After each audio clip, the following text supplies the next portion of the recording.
ашиглан хийх гарын дасгалууд. Харандааг 2 гарын алгаар зэрэг өнхрүүлнэ.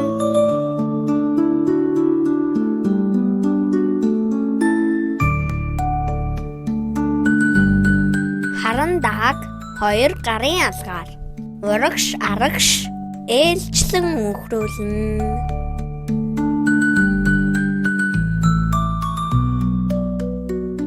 Харандаага алган дээрээ тавиад атгаж тэнэлгэн.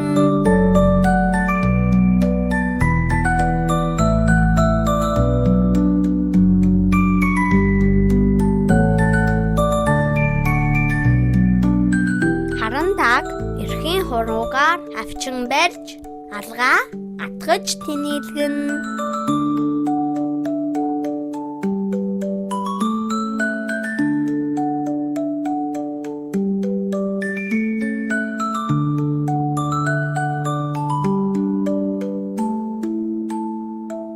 Сайн байна хүүхдүүд ээ. Биднийг дагаад дасгалаа сайн хийгээрэй.